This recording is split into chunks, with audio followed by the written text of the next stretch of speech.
Hi. So I've got a rant, and that's about the President Trump's message last night about the COVID-19. And I just want you to know that what he said was a coded message. And people think that he was a fool, that he doesn't know what he's talking about, that he's misinformed. No, you do not survive in a corrupt corporate environment without being shrewd. And what I saw last night was indication of this shrewdness and calculating coded message. And what do I mean about a coded message? So what he did is he said health and safety, and I go, oh, is he going to go say welfare? And I'll explain why that would have just sent up a red flag to me. And then he said, and something, and it was in the beginning of the speech, about adapting. He wasn't talking about going back to the old world that we used to know pre-COVID-19. He's talking about we are adapting to the new global governance system, especially in healthcare right now.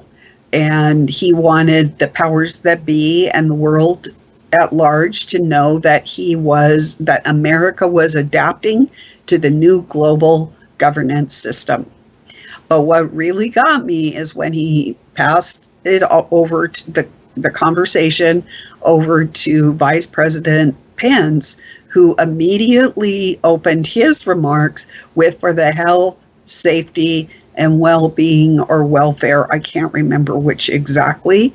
It's interchangeable, but that is what is known as a health clause. It's very much abused, and that basically suspends the Constitution of the United States without the people knowing that that is, in fact, what happened. Now, yes, the medical martial law has been in place for a long time. And then when the White House, so the WHO did their public health emergency, and then the White House did their public health emergency, that is basically when they operationalized it. But we didn't see the words for the health, safety, and welfare, this emergency clause, which suspends the Constitution of the United States. That is extremely troubling to me. And the only people that would have picked it up is either attorneys, lawyers, or that deal with emergency clauses, and lobbyists. So those are the only two parties that would probably have even understood what was being said last night. It was interesting because he had all sorts of information that there was already human-to-human transmission in the United States. And so basically my overall impression was that he was trying to minimize things because of the economics, and he did not want people to panic. He was trying to quell any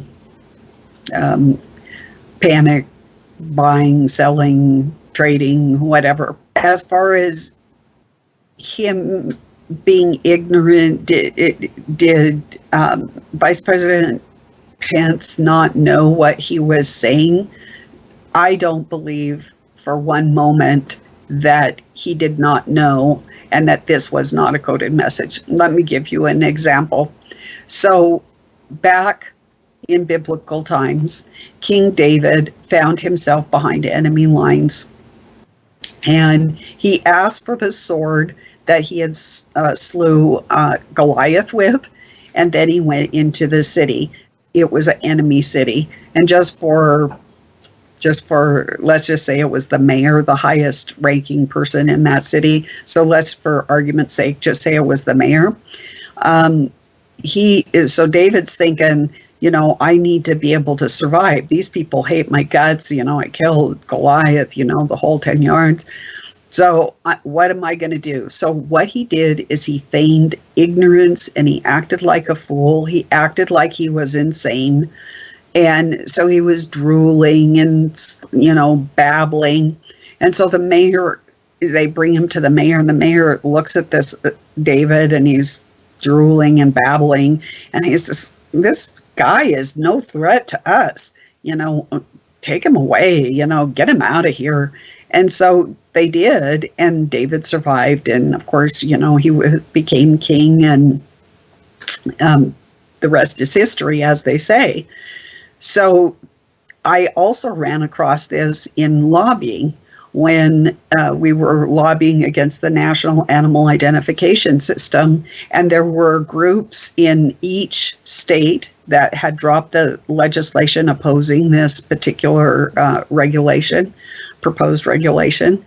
And I had a team, and we went to every single senator, legislator, congressperson, and we educated them on the topic. And invariably, every single time, they got this like deer in the headlights look, and they, what? We never ever heard about such a thing. This is impossible.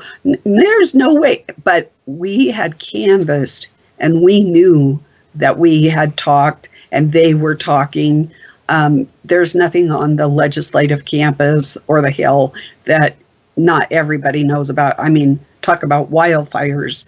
I mean, news in those political environments travels like wildfire.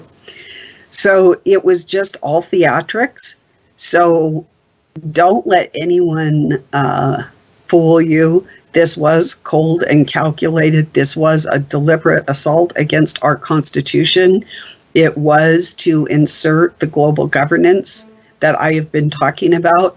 And so you're going to be seeing more and more in the days to come. So anyway, that's a little bit of the backstory on the emergency clause. Yes, it does happen at the state and county level as well as the federal level. So you really need to always keep your eyes out for whenever the sentence is for the health, welfare, or health, safety, and welfare or well-being. Whenever those words are used, that trilogy of words, it is an emergency clause, and it suspends the Constitution, and you need to know the truth.